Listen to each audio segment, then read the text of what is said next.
gør sommer der med en lille palle.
Good morning and welcome to Saxo Bank Market Call. Today is Friday the 25th of January. We'll start out with yesterday's data releases. We saw in the beginning of the European session the release of the Swedish PPI figures. They came out a tad lower than expected, but no real reaction in stock-related crosses. Then we saw the German IFO figures, all three indices coming out stronger than expected, giving a slow boost to the euro. From the US, we had the initial and continuing claims coming out stronger than expected. That is, the initial jobless claims came out at 301,000 versus 320,000 expected, and the continuing claims came out at 2,672 versus 2,720 expected. Key figure from the US was yesterday the existing home sales. Another surprise to the downside, coming out at 4.89 million versus 4.95 expected. That is a monthly drop of 2.2% versus minus 1.0% expected. And from the highs in the peak in the U.S. housing market in September 2005, the housing market is down 32% and 22% if you look at the housing market a year ago.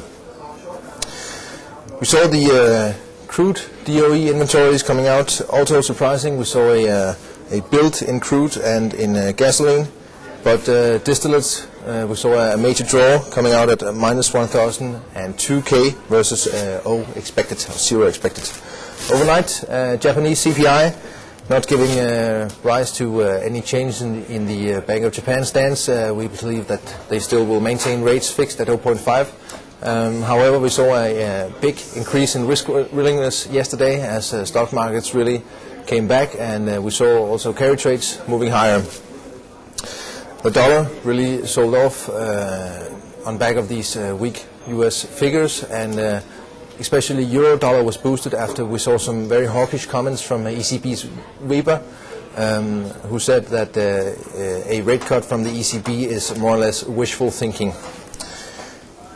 In stocks, we saw the American and Asian stocks rallying, with Nasdaq closing around 2% higher, and Hang Seng was up nearly 7%. Fixed income, we saw trading lower as investors were putting money into equities and reducing positions in fixed income due to the increasing risk willingness. In commodities, well, as the dollar sold off, we saw a massive rally in gold, and it's touching the highs currently around 915 in the futures contract. In oil, we see the March contract trading around $90 a barrel. So what's going on? Well, speculation grows on whether the Monday's large equity losses that also in part prompted the FOMC to deliver an emergency cut were largely due to Société Générale's ridding itself of position built by the rogue trader. We saw, as I mentioned, the U.S. jobless claims falling to a 4-month low, alleviating fears of a U.S. recession. Swift agreement on U.S. government stimulus package has also boosted confidence.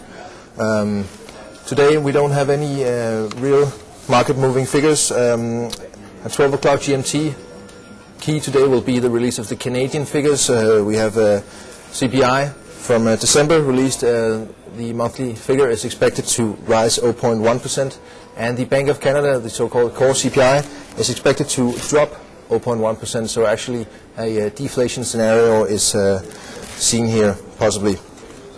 Looking into next week, on Monday from the US, the key will be the release of the new home sales, and from Japan we have the jobless rate and retail trade.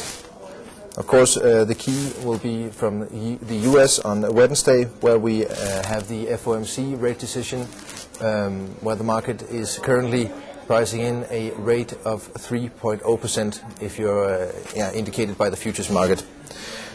Prior to that, we have the release of the ADP report, the proxy for the non-farm payrolls, which released on the coming Friday. And then we have GDP and personal consumption and core PCE.